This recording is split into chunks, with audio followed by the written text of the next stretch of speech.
Look at this aerial view of a winding river flowing through a lush green valley surrounded by heavy, mountainous terrain.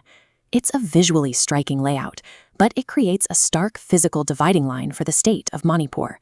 That terrain dictates a high-stakes geopolitical reality. As transport trucks carve their way through these misty mountain passes, they are executing India's Act East policy. Manipur is the primary physical gateway connecting the subcontinent to Southeast Asia. To measure if this strategic importance is actually translating into a better life for the people living here, we have to look closely at the numbers. We can map this using the 2026 Sarvekshona report, which provides a rigorous quarter-century longitudinal dataset of household living standards. When you track that data, a strange contradiction emerges. The numbers describe a subnational healthcare system that has achieved near-perfect healthcare while remaining severely undersupplied. The simplest baseline test for any healthcare system's maturity is whether people can actually get a bed when they need institutional care. We track this using the proportion of persons hospitalized, or PPH. This dual-line graph tracks hospitalization rates from 1995 to 2018. The national average takes a steep upward curve, reaching 27 per 1,000 people. But look at Manipur's line down below. It grows sluggishly, struggling to finally reach 20. With such low capacity, you would expect those few beds to be hoarded by the wealthy. But this descending trendline shows the concentration index plummeting from 0.22 to 0.10, moving toward perfect equality. We call this the democratization of scarcity. The poorest citizens have a fair shot, but this massive empty space represents the missing physical capacity. The system is perfectly fair, but the beds simply do not exist. Achieving highly equitable distribution of resources is an empty victory if the state fails to build the physical capacity to actually treat its population.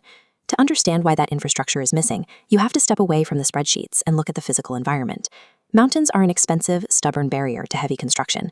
In this nighttime high-angle view, you can see how large institutional complexes are strictly concentrated in the flat Imphal Valley. The surrounding hill districts are structurally deprived because of an inherent urban bias.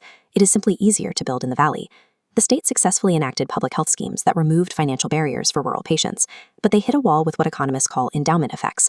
The physical wealth, the concrete, the reinforced roads, the actual clinics, just isn't there to support expansion. Policy can dictate who pays for a hospital visit, but geography acts as an artificial limit on those human decisions. You cannot govern a mountain out of existence without pouring massive amounts of concrete. This tension between policy and geography extends far beyond hospital beds. When we measure overall standard of living, we use the adjusted Multidimensional Poverty Index, an aggregate metric covering health, education, and household assets. This bar chart ranks states by multidimensional poverty. Manipur sits safely below the 22. The strategies used to lift a household out of extreme poverty hit a plateau. Breaking through that middle-tier ceiling requires a completely different approach to infrastructure. The Sarvekshona report uses advanced neural network and logistic regression algorithms to pinpoint exactly which variables keep a household trapped in that lower tier. This node-based web shows the predictive importance of different poverty drivers. The algorithm identifies state code with a perfect 1.0 predictive score, meaning the specific terrain a family lives in is the most reliable predictor of their economic status. Here is what that trap looks like in reality. This steep mountain landscape reveals severe soil erosion and active rocky landslides. It is virtually impossible to maintain traditional paved roads across this terrain year-round. If the state relies entirely on pouring asphalt to connect its poorest citizens, those isolated communities are guaranteed to stagnate. The physical environment is simply too volatile. So the state has to bypass the mountains entirely. The algorithmic models point directly to how we do that, identifying the second and third most powerful predictors of poverty, a lack of digital access, and extremely low education. Looking back at the node web, we see the variables internet no and max education branching out as the highest actionable targets. A household without an internet connection is highly likely to be poor.